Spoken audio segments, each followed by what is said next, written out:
Good morning student. Welcome to Hindi की पाठशाला।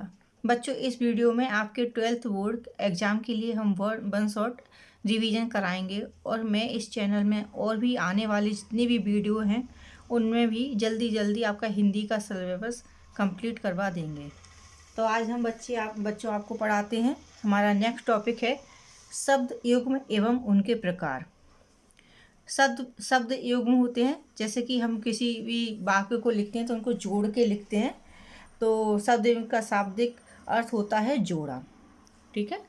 तो जैसे हम किसी चीज़ को लिखते हैं, जैसे खाना, पानी, सोना, जाना, इस तरह से जो हम शब्द लिखते हैं जोड़ के, और उसको शब्द युग्म कहते हैं। सामान्यतः बातचीत करते समय या लिखते समय हम कई बार अपनी बातों को प्रभावशाली बनाने के लिए वाक्य में एक ही शब्द को लगातार 2 बार बोलते हैं, या तो 2 समानार्थी शब्दों या 2 विलोम शब्दों को साथ साथ बोलते हैं या प्रयोग कर लेते हैं। वास्तव में जब 2 शब्दों का एक जोड़े के रूप में प्रयोग किया जाता है तो वे शब्द शब्द युग्म कहलाते हैं। उदाहरण देख लेते हैं। वह बार बार मुझे देख रही थी, इसमें आया ना दोनों बार बार। संजय के पास पर्याप्त धन संपदा है। साहिल को कुछ भी हानि लाभ नहीं हुआ। रमेश ने अपनी बची खुची जमीन भी बेच दी। तो इसमें ये जो ब्लैक ब्लैक स्याही से या डार्क लिखा हुआ है, ये आपके क्या है, शब्द युग्म हैं। उपयुक्त वाक्यांश में क्रमशः बार बार धन संपदा, हानि लाभ, बची खुची ऐसे शब्द हैं जो साथ साथ प्रयोग हो रहे हैं और इससे वाक्य प्रभावशाली बन रहे हैं। अतः इस प्रकार के ऐसे जोड़ों को शब्द युग्म कहते हैं। शब्द युग्म के शब्दों को उनके बीच में क्या होता है, जब हम ये शब्दों को यूज करते हैं तो उनके बीच में हम योजक चिन्ह लगाकर लिखते हैं। दूसरा क्वेश्चन देख लेते हैं। शब्द युग्म के प्रकार। तो कितनी प्रकार के होते हैं शब्द युग्म? 6 प्रकार के होते हैं। एक होता है पुनरुक्त शब्द युग्म, सजातीय या संवर्गीय शब्द युग्म, समानार्थक शब्द युग्म, विपरीतार्थक शब्द युग्म, सार्थक, निरर्थक या छंदबद्ध शब्द युग्म और निरर्थक शब्द युग्म। अब इनकी भी हम डेफिनेशन एक एक करके समझ लेते हैं, या नीचे दी हुई है। तो सबसे पहला है पुनरुक्त शब्द युग्म से आप क्या समझते हैं? सुधारण, यानी उदाहरण के साथ समझाइए। पुनरुक्त शब्द युग्म, जब किसी शब्द का 2 बार जोड़े के रूप में प्रयोग किया जाता है तो शब्दों के ऐसे युग्म को पुनरुक्त शब्द युग्म कहते हैं। जैसे कि चलते चलते, बड़े बड़े, जल्दी जल्दी, धीरे धीरे, घर घर, आगे आगे, पीछे पीछे, गांव गांव, हाथों हाथ, पास पास, दूर दूर, छोटे छोटे, ढेर के ढेर, कोई ना कोई इत्यादि। मतलब एक ही शब्द को 2 बार यूज करना है तो वो क्या होता है? पुनरुक्त शब्द युग्म। दूसरा है सजातीय या संवर्गीय शब्द युग्म। किन्हें कहते हैं? उदाहरण के साथ समझाइए। सजातीय या संवर्गीय शब्द युग्म, जब किसी शब्द के युग्म में समान जाति या समान वर्ग के शब्दों का प्रयोग किया जाता है तो शब्दों के ऐसे युग्म को सजातीय या संवर्गीय शब्द युग्म कहा जाता है। उदाहरण पूजा पाठ। पूजा पाठ एक ही, मतलब भगवान की पूजा करने में यूज होता है ना। पूजा का भी शब्द का यूज और पाठ का भी, तो क्या हो गया है? सजातीय या संवर्गीय शब्द हो गए। तो पूजा पाठ, गीत संगीत, पशु पक्षी, नहाना धोना, दाल चावल, खान पान, वर वधू, धर्म कर्म, दौड़ भाग, माँ बहन, पढ़ाई लिखाई, दूध दही, धन धान, साग भाजी, माँ बाप, दीन दुखी, रहन सहन इत्यादि।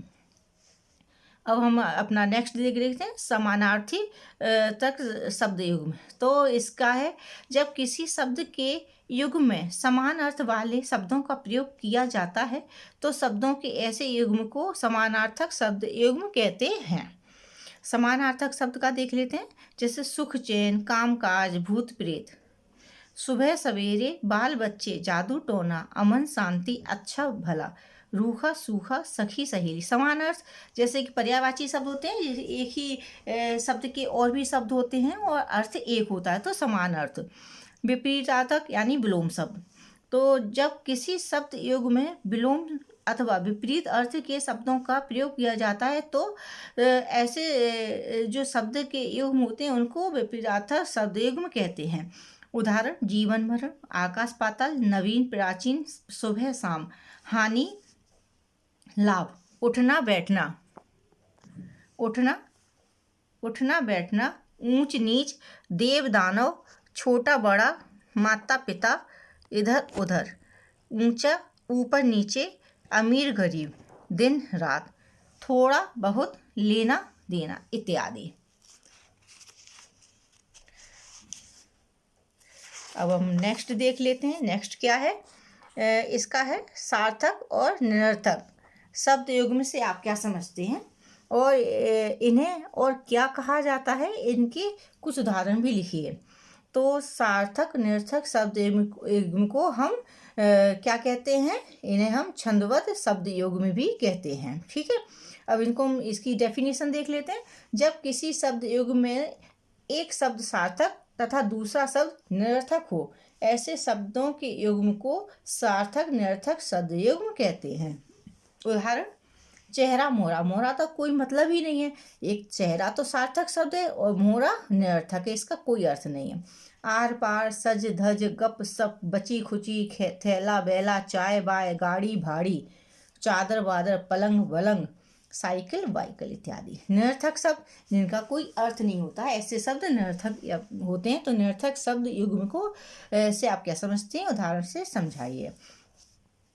जब किसी शब्द युग्म में प्रयुक्त होने वाले दोनों शब्द निरर्थक हों, अर्थात उनका कोई अर्थ ना हो, तो शब्दों के ऐसे युग्म को निरर्थक शब्द युग्म कहते हैं। जैसे अंट संट, चटर पटर, साठ गांठ, ऐरा गैरा, अनाप शनाप, हट्टा कट्टा, खुसर फुसर, चट्टे बट्टे इत्यादि।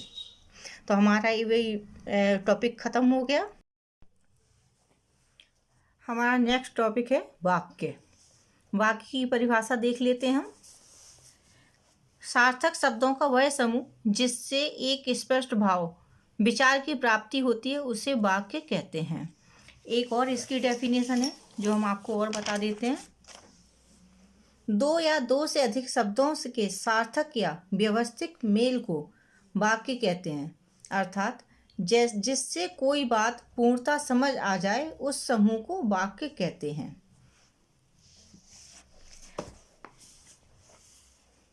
वाक्य के दो भेद होते हैं, तीन। वाक्य को तीन आधार पर वर्गीकृत किया जाता है, वाच्य की दृष्टि से, अर्थ की दृष्टि से और रचना की दृष्टि से। ठीक है, तो सबसे पहले हम देख लेते हैं वाच्य की दृष्टि से उनके तीन प्रकार। परिचय इसका है, वाच्य के द्वारा ज्ञात होता है कि वाक्य में किसकी प्रधानता है, कर्ता की, कर्म की अथवा भाव की। वाच्य के आधार पर तीन प्रकार के वाक्य होते हैं, कर्तवाच्य, कर्मवाच्य, भाववाच्य। तो कर्तवाच्य देख लेते हैं। पहला, वाक्य में कर्ता की प्रमुखता होने से उसे कर्तवाच्य कहते हैं। जैसे श्याम रोटी खाता है, यहाँ कौन, श्याम कर्ता है और वो रोटी खाता है, तो इसकी प्रमुखता है श्याम की, कर्ता की, तो इस वाक्य को बोलेंगे कर्तवाच्य। कर्मवाच्य, वाक्य में कर्म की प्रमुखता होने पर उसे कर्मवाच्य कहते हैं। जैसे श्याम द्वारा रोटी खाई जाती है। भाववाच्य, वाक्य में भाव की प्रमुखता होने पर भाववाच्य होता है। जैसे थकावट के कारण श्याम से चला नहीं जा रहा है। अब दूसरा देख लेते हैं हम, अर्थ की दृष्टि से वाक्य, ये 8 वाक्य होते हैं। सबसे पहला होता है, इसमें यहाँ वाक्य दिए हुए हैं उनके और यहाँ पे उदाहरण दिए हुए हैं, तो आपको ये भी पढ़ा देते हैं। एक होता है विधिवाचक, इसे हम विधानार्थक भी कहते हैं। फिर होता है प्रश्नार्थक, प्रश्नवाचक, इच्छार्थक, इच्छावाचक या भाववाचक, आज्ञार्थक, आज्ञावाचक, विस्मयार्थक, विस्मयवाचक, निषेधार्थक, निषेधवाचक, संदेहार्थक, संदेहवाचक, संकेतार्थक, संकेतवाचक। सबसे पहला देखते हैं, वह अच्छा आदमी है। ये क्या विधिवाचक है, बिल्कुल सिंपल सेंटेंस है, तो वह या यह अच्छा आदमी है। प्रश्नवाचक, इसमें क्वेश्चन चिन्ह आएगा आपका, क्या वह अच्छा आदमी है। इच्छावाचक या भाववाचक में आएगा, वह अच्छा आदमी बने, मतलब ये इच्छा हम जाहिर कर रहे हैं कि जो वो आदमी है वह अच्छा आदमी बने। आज्ञावाचक, इसमें हम आज्ञा देंगे, इसे अच्छा आदमी बनाओ। विस्मयवाचक, अरे यह तो अच्छा आदमी है। फिर निषेध, इसमें नकारात्मकता आएगी, तो यह अच्छा आदमी नहीं है। ठीक है, नकारात्मक आ गया। संदेहवाचक, शायद यह अच्छा आदमी हो, संदेह कर रहे हैं कि शायद यह अच्छा आदमी हो, लेकिन संकेतार्थक में यदि यह अच्छा आदमी होता तो, बहुत अच्छा होता, ऐसा हम यहाँ इसमें डॉट डॉट कर दिया तो यहाँ ये शब्द लगेगा, जैसे तो, यदि, ऐसे शब्द लगते हैं तो यहाँ पे आता है संकेतवाचक। ठीक है, देखो यहाँ पे दिया हुआ है इन्होंने सारे, यहाँ पे भी अर्थ के जो परिवर्तन करवाया है एक ही वाक्य में, विधान वाले में करवाया है। मयूर वन में नाचता है, फिर निषेध में है मयूर वन में नहीं नाचता है, प्रश्नार्थक में है क्या मयूर वन में नाचता है, आज्ञार्थक में है मयूर वन में नाचो, आज्ञा दे रहा है मयूर को कि जाओ वन में नाचो। फिर इच्छा भी जाहिर कर रहा है इच्छार्थक में, यदि मयूर वन में नाचे तो आनंद आ जाए, अपनी मन की इच्छा जाहिर कर रहा है। फिर संदेह भी कर रहा है, संदेहार्थक इसी सब सेंटेंस में। शायद संदेह अर्थक शब्दों में ज़्यादातर शायद शब्द का यूज होता है, शायद मयूर वन में नाचता होगा। विस्मयादिबोधक में ओ मयूर वन में नाचता है, इसमें एक वाक्य नहीं दिया है संकेतार्थक, लेकिन इसमें अगर संकेतार्थक वाक्य होता तो उसमें होता कि यदि मयूर वन में नाचता तो मन प्रसन्न हो जाता, तो इस तरह से वाक्य उसका बनेगा। फिर रचना की दृष्टि से भी तीन भेद होते हैं। सबसे पहला है सरल या साधारण वाक्य, दूसरा है मिश्रित वाक्य, तीसरा है संयुक्त वाक्य। हम आपको एक बात और बता देते हैं कि जो वाक्य के भी दो अंग होते हैं। वाक्य के कितने अंग होते हैं? दो अंग होते हैं, एक होता है उद्देश्य और एक होता है विधेय। तो उद्देश्य के बारे में पढ़ लेते हैं, जिसके बारे में कुछ बताया जाता है या जिसमें कर्ता और कर्ता का विस्तार आता है। और विधेय उद्देश्य के बारे में जो कुछ कहा जाता है, जैसे कि बालक फल खाता है, तो जो ये पूरा वाक्य है इसमें बालक क्या है? उद्देश्य है, और फल खाता है क्या है? विधेय। उद्देश्य को अलग करने के बाद जो भी बाकी रह जाता है वो पूरा विधेय कहलाता है। तो हमने उद्देश्य को अलग किया, बालक को अलग कर दिया, तो क्या रह गया? फल खाता है। अब फल खाता है क्या? ये विधेय है। जैसे कि एक और हम देख लेते हैं, इस कक्षा का नायक कुलदीप अध्यापक के पास गया है। तो उद्देश्य क्या हुआ? इस कक्षा का नायक कुलदीप, ये क्या है? उद्देश्य। और बाकी जितना सा सेंटेंस बचा है वो सारा है विधेय। अध्यापक के पास गया है, ये क्या है? विधेय। अब हम यहाँ वापस आ जाते हैं, क्योंकि वाक्य के बारे में भी हमें पता होना चाहिए कि वाक्य के दो अंग होते हैं, तो हमें जो इसकी डेफिनेशन आएंगी वो समझने में आसानी होगी। तो रचना की दृष्टि से वाक्य को कितने भागों में बांटा है? तीन भागों में। एक सरल, जिसको हम साधारण भी बोलते हैं, दूसरा है मिश्रित भाग, और तीसरा है संयुक्त भाग। सबसे पहला पढ़ लेते हैं सरल या साधारण भाग।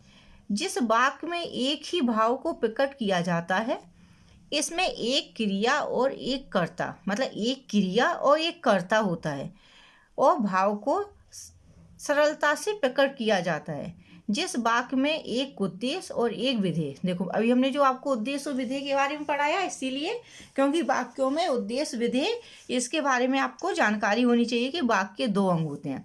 तो एक उद्देश्य होता है और एक विधेय होता है, उसे सरल वाक्य कहते हैं। उदाहरण, मोहन विद्यालय जाता है, तो इसमें क्या एक आपका उद्देश्य हो गया मोहन, और विद्यालय जाता है हो गया विधेय। दूसरा वाक्य हम पढ़ लेते हैं मिश्रित वाक्य। जिस वाक्य में एक प्रधान उपवाक्य के साथ उसके अधीन अन्य आश्रित उपवाक्य हों, उसे मिश्रित वाक्य कहते हैं। ठीक है, तो उदाहरण देख लेते हैं इसके। वह कौन सा मनुष्य है जिसने महात्मा गांधी का नाम ना सुना हो? इसमें वह कौन सा मनुष्य है मुख्य उपवाक्य है और शेष सहायक वाक्य हैं। ठीक है, मिश्रित वाक्य में आश्रित उपवाक्य के निम्नलिखित तीन प्रकार संभव हैं। अब इसमें भी हमारे क्या तीन प्रकार संभव है। सबसे पहला है संज्ञा उपवाक्य। प्रधान उपवाक्य की क्रिया के कर्म अथवा पूरक के रूप में प्रयोग होने वाला आश्रित उपवाक्य संज्ञा उपवाक्य कहलाता है। उदाहरण, सभी व्यक्ति जानते हैं कि जैनेंद्र गांधीवाद से प्रभावित थे। अब इसका दूसरा देख लेते हैं, विशेषण उपवाक्य। प्रधान उपवाक्य की संज्ञा अथवा सर्वनाम की विशेषता बताने वाले आश्रित उपवाक्यों को विशेषण उपवाक्य कहा जाता है। इसका उदाहरण देखते हैं, यह वह कॉलेज है जहां से मैंने शिक्षा प्राप्त की है। तीसरे नंबर का है क्रिया विशेषण उपवाक्य। प्रधान उपवाक्य की क्रिया का विशेषण बनने वाले आश्रित उपवाक्य क्रिया विशेषण उपवाक्य कहे जाते हैं। उदाहरण, मैं वहां पहुंचा जहां बरगद का वृक्ष सुशोभित है। अब तीसरे नंबर का है संयुक्त उपवाक्य। इसमें क्या होता है, इसमें साधारण वाक्य और मिश्रित वाक्यों का मेल होता है। जिस वाक्य में साधारण अथवा मिश्रित वाक्यों का मेल किसके द्वारा होता है, संयोजक अवयवों, यानी कुछ शब्द होते हैं छोटे छोटे, उनको बोलते हैं संयोजक अवयवों के द्वारा होता है, उसे संयुक्त वाक्य कहते हैं। जैसे आप यहाँ आएंगे और दिल्ली जाएंगे, तो दो वाक्य हैं, दिल्ली जाएंगे, आप यहाँ आएंगे, तो इनको किससे जोड़ा है, और से। तो इसके संयोजक जो शब्द होते हैं, तो इसके और भी हैं, वो हम आपको बता देते हैं। जैसे और है, तथा, एवं, पर, लेकिन, परंतु, किंतु, या, इसलिए, ये सब कौन से हैं, अवयव शब्द हैं। इनको जोड़कर दोनों जो वाक्य होते हैं उनको बनाया जाता है, तब जाके ये आपके संयुक्त वाक्य बनते हैं। यहाँ हम कुछ और वाक्य भी दिए हुए हैं, तो उनके निर्देश भी दिया हुआ कि इस वाक्य को प्रश्नवाचक में बनाया, आश्चर्य सूचक में बनाए, उस हिसाब से आपको इनमें कन्वर्ट करना है। जैसे पहला है, शीर्ष के वृक्ष बड़े और छायादार होते हैं। क्या इसमें प्रश्नवाचक करना है, तो क्या शीर्ष के वृक्ष बड़े और छायादार होते हैं। 15 बरस बीत गए, इसको आपको विस्मय सूचक में बनाना है, तो अरे 15 बरस बीत गए। लता गा रही है, इसको प्रश्नवाचक में बनाना है, तो क्या लता गा रही है। आदमी का हवा में उड़ना कठिन है, तो इसे बिना अर्थ बदले नकारात्मक में बदलना है, तो आदमी का हवा में उड़ना सरल नहीं है। तो ये आपका वाक्य का भी कंप्लीट हो गया है। कुछ वाक्य हमारे पास भी हैं,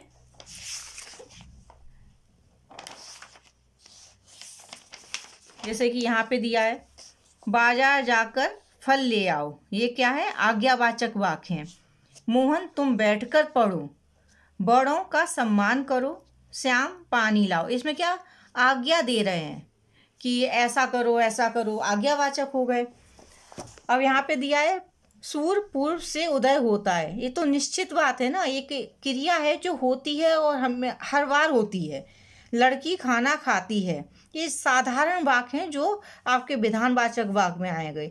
मैंने दूध पिया है, वर्षा हो रही है। ऐसे ही निषेधवाचक वाक्य में है, सूर्य पूर्व से उदय नहीं होता है। ठीक है, सूर्य पूर्व से उदय नहीं होता है, ये निषेधवाचक की नहीं, उसने नहीं लगा दिया। या ऐसा बोले, सूर्य पश्चिम से उदय नहीं होता है, हमें नहीं लगाना है। लड़की खाना नहीं खाती है, प्रश्नवाचक में आपका नाम क्या है, क्या लड़की ने खाना खाया, रमेश कहाँ जाएगा। ऐसे कि जो कहाँ प्रश्नवाचक जो शब्द होते हैं उनको लिखा जाता है और यहाँ पे चिन्ह भी लगाया जाता है, प्रश्नवाचक चिन्ह। इच्छावाचक, तुम्हारा कल्याण हो, चलो खाना खाएं, तुम अपने कार्य में सफल रहो, आपका भविष्य उज्जवल हो, ईश्वर आपकी यात्रा सफल करे। ये सब इच्छावाचक, जैसे हम किसी को शुभकामनाएं देते हैं ना, उस तरह से वर्ड का यूज करते हैं, वाक्य का वो है। संदेहवाचक, हम किसी चीज़ पे संदेह कर रहे हैं, लड़की खाना खा रही होगी, संदेह कर रहे हैं वो लड़की खाना खा रही होगी कि नहीं, तो संदेहवाचक। शायद शाम को वर्षा हो जाए, हो सकता है राजेश आ जाए, तो ये संदेहवाचक हैं कि हो सकता है आ जाए, वो नहीं भी आ सकता है, और शायद शाम को वर्षा हो, नहीं भी हो।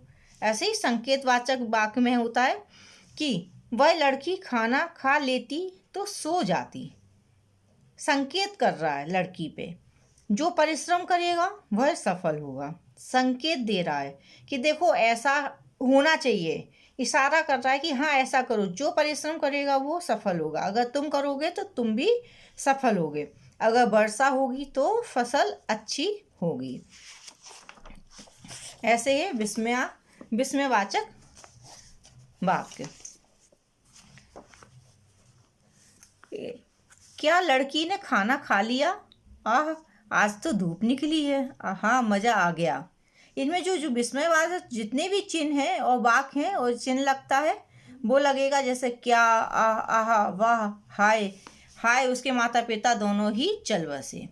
इस तरह के जो चिन्ह लगेंगे वो विस्मयवाचक शब्द में लगेंगे वाक्य में। तो हमारा ये चैप्टर आज का वाक्य कंप्लीट हो गया है। नेक्स्ट हमारा टॉपिक है वाक्यों की अशुद्धियाँ। जो अशुद्ध वाक्य हैं उनको सही शुद्ध वाक्य में लिखना है। वचन संबंधी अशुद्धियाँ। मैंने हस्ताक्षर कर दिया, ये महत्वपूर्ण है आपका। तो इसमें क्या है, मैंने हस्ताक्षर कर दिए हैं। मैंने रुमाल आंसुओं से, मेरे रुमाल आंसुओं से भीग गया। तो अब बोलने में ही थोड़ा अजीब लग रहा है, मेरे आंसुओं से रुमाल भीग गया, ये सही है। आपकी कृपा से, ये सारे अशुद्ध हैं, ये सारे शुद्ध हैं, तो हम आपको अशुद्ध भी पढ़ते जाएंगे, उसकी जगह उसको शुद्ध भी बताते जाएंगे। आपकी कृपा से सब वस्तु उपलब्ध है, आपकी कृपा से सभी वस्तुएं उपलब्ध हैं। प्रत्येक व्यक्ति बुरे नहीं होते, प्रत्येक व्यक्ति बुरा नहीं होता। अच्छा बच्चे झूठ नहीं बोलते, तो अच्छे बच्चे झूठ नहीं बोलते। मैंने एक वर्ष तक उनकी प्रतीक्षा देखी, मैंने एक वर्ष तक उनकी प्रतीक्षा की। अब लिंग संबंधी देख लेते हैं अशुद्धियाँ। हमारी अध्यापिका विद्वान है, ये क्या विद्वान शब्द होता है पुल्लिंग के लिए, तो ये लिंग संबंधी है, तो यहाँ विदुषी आएगा।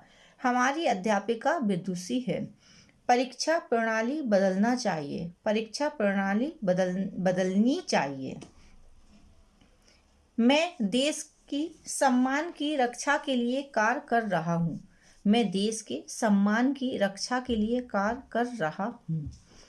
उसने झूठ कही थी, उसने झूठ कहा था। सागर और दिव्या आया, तो क्या लिखेंगे, सागर और दिव्या आए। अब कारक संबंधी अशुद्धियाँ देख लेते हैं। मैंने बाहर जाना है, मुझे बाहर जाना है। हम आपसे कहे थे, हमने आपसे कहा था। पुनरुक्ति मतलब एक ही शब्द को, एक ही बात को दोहराना।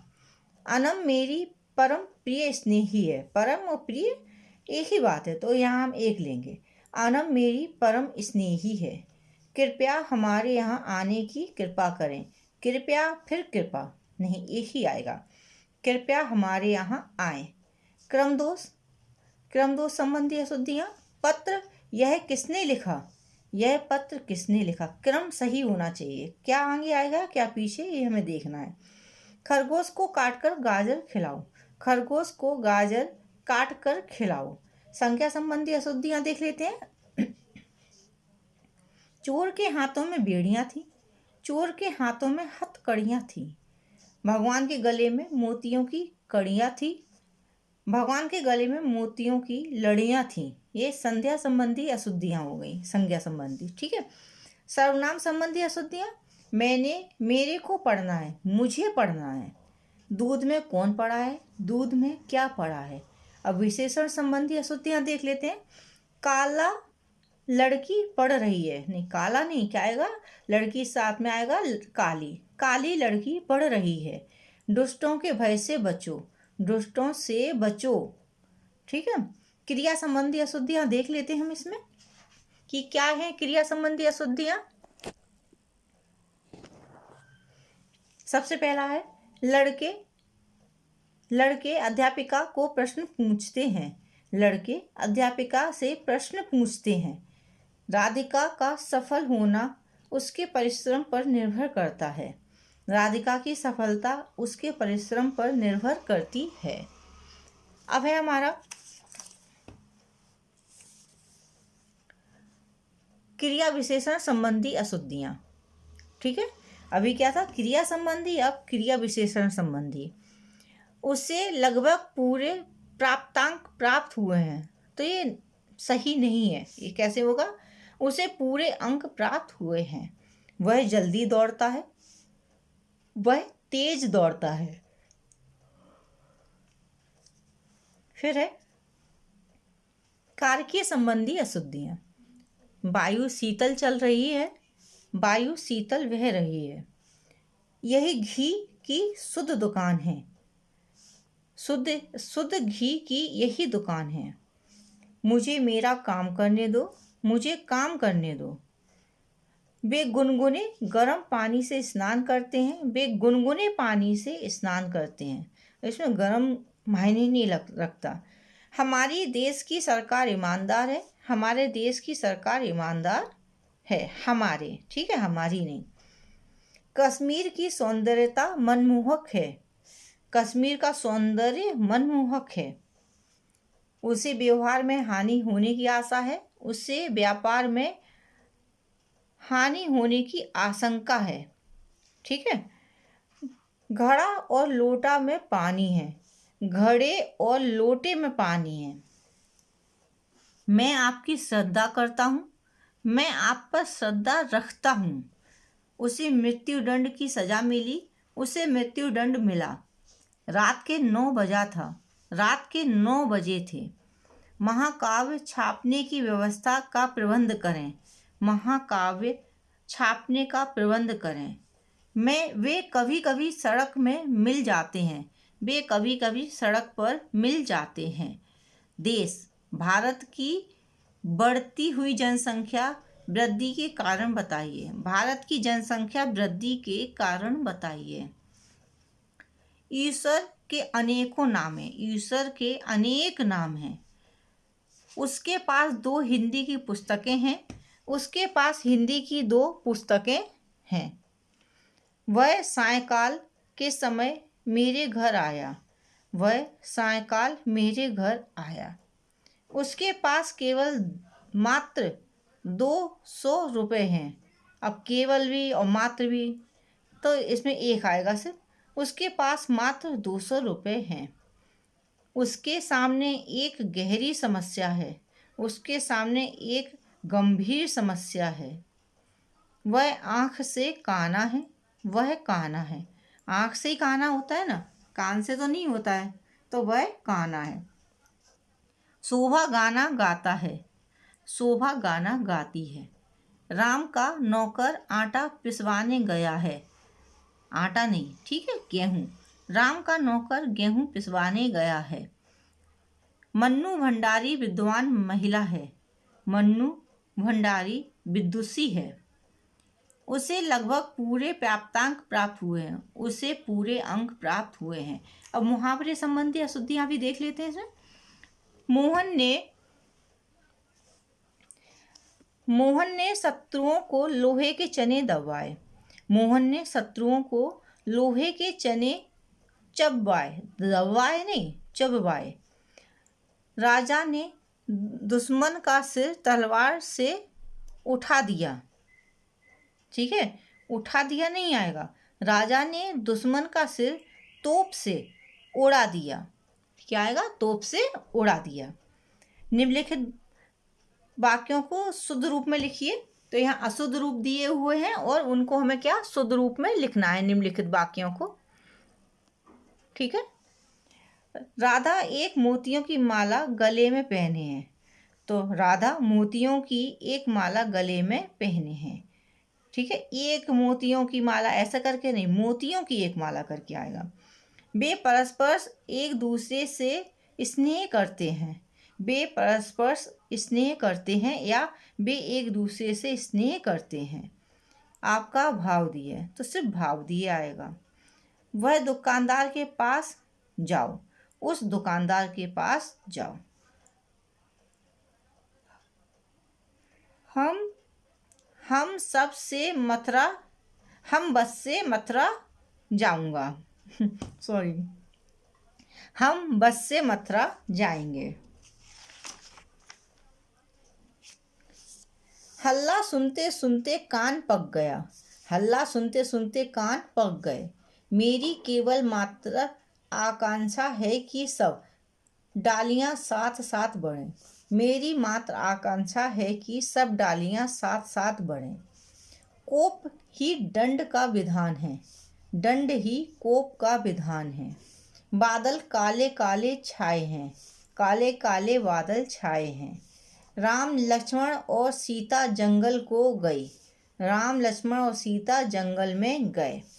मोहन बड़ा चालाक है, मोहन बहुत चालाक है। वह दंड देने के योग्य है, वह दंड पाने के योग्य है। नदी में कई लोगों के डूबने की आशा है, तो नदी में कई लोगों के डूबने की आशंका है। मेले में काफ़ी मात्रा में आदमी आए थे, मेले में काफ़ी आदमी आए थे, मात्रा नहीं आएगा यहाँ पे। यदि तुम परिश्रम करोगे तब अच्छे अंक प्राप्त करोगे, यदि परिश्रम करोगे तो अच्छे अंक प्राप्त करोगे। वह बड़ा सुंदर चित्र है, वह बहुत सुंदर चित्र है।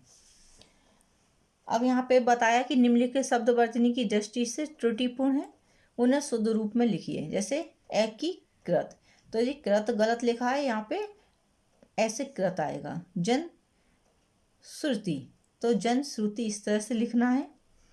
मुझे केवल मात्र 20 रुपये दीजिए, ठीक है, तो इसमें मुझे मात्र 20 रुपये दीजिए, केवल नहीं आएगा। मोहन पुस्तक पढ़ रही है, मोहन पुस्तक पढ़ रहा है।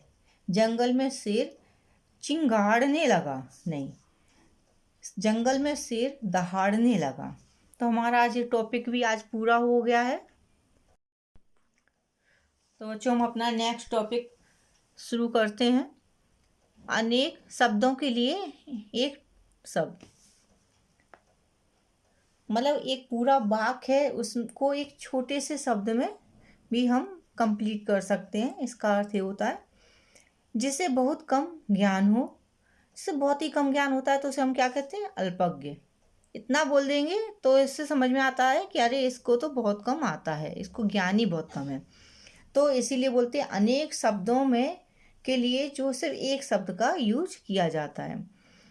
जिसके समान कोई दूसरा ना हो, अद्वितीय। जिसका कोई शत्रु नहीं जन्मा हो, अजात शत्रु। जिसको देखा ना जा सके, अदृश्य। जो बिना वेतन के काम करे, अवैतनिक। जो संतुष्ट ना हो, असंतुष्ट। जिसे कोई जीत ना सके, अजेय। जो कम बोलता हो, अल्पभाषी। जिसका अंत ना हो, अनंत। थोड़ा भोजन करने वाला, अल्पभोजी। जो ईश्वर में विश्वास करता हो, आस्तिक। जो दूसरों से ईर्ष्या रखता हो, ईर्ष्यालु। जिसका कोई नाथ ना हो, अनाथ। 4 मास का समूह, चौमासा। जिसका मूल्य न आंका जा सके, अनमोल। जानने की इच्छा, जिज्ञासा। जानने की इच्छा रखने वाला, जिज्ञासु। जल में उत्पन्न होने वाला, जलज। जिसने इंद्रियों को जीत लिया हो, जितेंद्रिय। संध्या के बाद और रात के पहले का समय, जुटपुटा। जो तप करने वाला हो, तपस्वी। बड़ी कठिनाई से प्राप्त होने वाली, दुर्लभ। जो अधिक मुकदमा लड़ता हो, मुकदमेबाज। कम बोलने वाला, मितभाषी। अधिक बोलने वाला, वाचाल। जिसका पति मर गया हो, विधवा। जिसकी पत्नी मर गई हो, विधुर। जो शाक का आहार करता हो, शाकाहारी। एक ही माता से जन्म लेने वाली संतान, सहोदर। जो नष्ट ना हो सके, शाश्वत।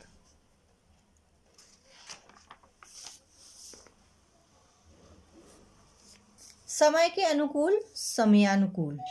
जो आसानी से प्राप्त हो जाता है, सुलभ।